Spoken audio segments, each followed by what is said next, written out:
எப்பாப்பா இருப்பா, உடனே உள்ள வராத, ஒரு நிமிஷம் சரி.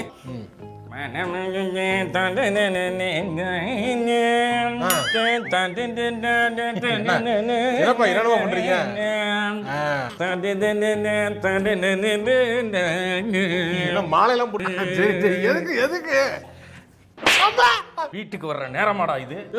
மணி என்ன ஆகுது? மணி என்ன 10:30 மணிக்கு வீட்டுக்கு வர்றியே, எதிர்த்த வீட்டுக்காரன் என்ன பத்தி என்ன நினைப்பான்? எதிர்த்த வீட்டுக்காரன் நினைப்பான், அது நினைப்பானே வாழ்ந்துகிட்டு இருக்கா. பெத்த பிள்ளைய சந்தேகப்படுறீங்களா? தப்பா நினைச்சிட்டப்பா, என் செல்லத்தை பத்தி நான் தப்பா நினைச்சிட்டேனே. மோலா மோலா மோலா மோலா கன்ஃபார்ம்.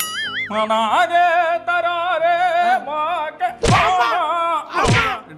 சரக்க போட்டு வந்திருக்கேன். இல்ல சரக்கெல்லாம் போடல. அதான் வருதே, ஸ்மெல் வருதே. இல்ல வேணாம் போட்டு வந்திருக்கேன். இல்லப்பா விஸ்கியை போட்டுருக்கேன். இல்ல அது சின்ன ஃபர்ஸ்ட் ரவுண்டுக்கு தண்ணியை ஊத்தி கலந்துட்டு ரெண்டாவது குடிக்க முடியலன்னு ஸ்ப்ரைட்டை ஊத்தி அடிச்சிருக்கேன். இல்லப்பா அதான் ஸ்மெல் வந்துருச்சு. பல்ல காட்டு. அதான் சிக்கன் சாப்பிட்டுருக்கேன். சிக்கன் கிரில் சிக்கன் ஸ்மெல் வருது. ஏண்டா மூதேவி, உன்னை பம்பாடு பட்டு கஷ்டப்பட்டு படிக்க வச்சிருக்கு, இப்படி நாசமா போய் குடிச்சிட்டு அலையறியடா. என்ன ஓவரா பேசிட்டு இருக்கீங்க? இந்த கவர்மெண்ட் ஸ்கூல்ல படிக்க வச்சுட்டு படிக்க வச்சுட்டு இருக்கீங்க. என்ன நினைச்சிட்டு இருக்கீங்க? நானும் பாக்குறேன், நான் அப்ப இருந்து பாக்குறேன். அவனை சொல்றீங்க, இவன் ஏத்துட்டு வர சொல்றீங்க. டேய், என்னடா இது? இப்பதான் நான் கவனிக்கிறேன். ரவிக்குமாரா? என்னடா ஆம்பளை பைய பேரை பச்சை குத்தி வச்சிருக்க? ஃப்ரெண்டு பேர்ப்பா. ஃப்ரெண்டு பேரா?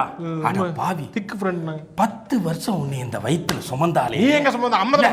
அம்மா, அதுக்கு காரணம் நான் தானடா. அப்பேற்பட்ட அப்பாவோட பேரை குத்தி இருந்தா பரவாயில்ல. ஏதோ புறம்போக்கு பரதேசி ரவிக்குமார்னு அவன் பேரை குத்திட்டு வந்திருக்கேன். அன்னைக்கு அவன் அப்பா கூட வந்தான், தண்ணியை போட்டு தெரியாதனமா உள்ள வந்துட்டேன், குத்துறான்னு போயிட்டேன். அவன் பக்கத்துல இருந்தாலும் அவன் பேரை குத்துங்க அப்படின்னு போதில சொல்லிவிட்டேன், குத்திட்டாங்கப்பா. இதெல்லாம் சொல்லி என்னையே சமாளிக்கலாம்ப்பா, சொசைட்டியை சமாளிக்க முடியுமா? ஊரே தப்பா பேசுமே.